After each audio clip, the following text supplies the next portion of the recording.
বেলালের কলিজা কেটে দুই ভাগ করলে তার ভিতরে একটা জিনিসের অস্তিত্ব পাওয়া যেত, সেটা হলো রাসূলুল্লাহর ভালোবাসা। এত বেশি পরিমাণ ছিল, এত বেশি পরিমাণ ছিল। সেই হাবশা থেকে নদী পাড়ি দিয়ে মক্কায় প্রবেশ করেছেন, পোশাকটাও ছিল না, একটা শর্ট প্যান্ট ছিল, শর্ট প্যান্ট। এসে বলেছেন, নবীজি কোথায়? আব্দুল্লাহ ইবনে উমাইয়া ইবনে খালফের হাতে পড়ে গেল। বেলাল বাজার থেকে কিনে নিয়ে আসলো কম দামে। বেলাল বলল, দীর্ঘদিন না খেয়ে মৃত্যুপ্রায় আমার অবস্থায় মক্কায় আমি থাকতে চাই। যারাই আসে তারা বলে চেহারাটা ভালো না, গায়ে শক্তি নাই, তোমাকে গোলাম হিসাবে কিনলে লাভ নাই। দিন গড়িয়ে সন্ধ্যা হয়ে যায়। উমাইয়া ইবনে খালফের কাছে হযরতে বেলালের পাশ দিয়ে যখন যায়, বেলাল বলে, দেখে মনে হয় আপনি ধনাঢ্য ব্যক্তি, যদি 3 বেলা খাবারের ব্যবস্থা করে দেন, টাকা লাগবে না, পয়সা লাগবে না, আপনার গোলাম হয়ে যাব। উমাইয়া ইবনে খালফ তাকে কিনে নিলেন। বেলাল দিনের বেলায় মরুভূমিতে বকরি চড়ায়, আর রাতের বেলা সিজদায় পড়ে মনিবের কদমে চোখের পানি ছেড়ে দিয়ে কাঁদে।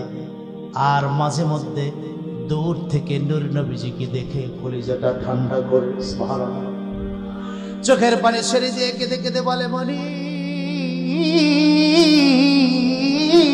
আমার আল্লাহ, কাছ থেকে রাসূলুল্লাহর কাছে যাওয়ার সুযোগ নাই, তাহলে আমাকে আঘাত করবে, নূর নবীকেও মারবে, এই কষ্ট আমি সইতে পারবো না। মাঝে মধ্যে দূর থেকে দেখে কলিজাটা শান্ত করি, ও আল্লাহ, আমার হাবিবের কদমে যাওয়ার সুযোগ তুমি আমাকে করে দাও। রাতের বেলা তাহাজ্জুদের ওয়াক্তে নফল সালাতে চোখের পানি ছেড়ে দিয়ে বেলাল কাঁদে। গুনগুন আওয়াজে রহদানিয়াতের এই কথাগুলো মনিব শুনে ফেলে। অত্যাচারের স্টিম রোলার চলতে থাকে। তাকে হত্যার উদ্দেশ্যে মরুভূমিতে নিয়ে যাওয়া হয়, বুকে পাথর চাপা দেওয়া হয়। মনিব বলে, হয় মুহাম্মদ সাল্লাল্লাহু আলাইহি ওয়াসাল্লামকে ছেড়ে দাও, তা না হলে এই দুনিয়া থেকে তোমাকে উৎখাত করে দিব।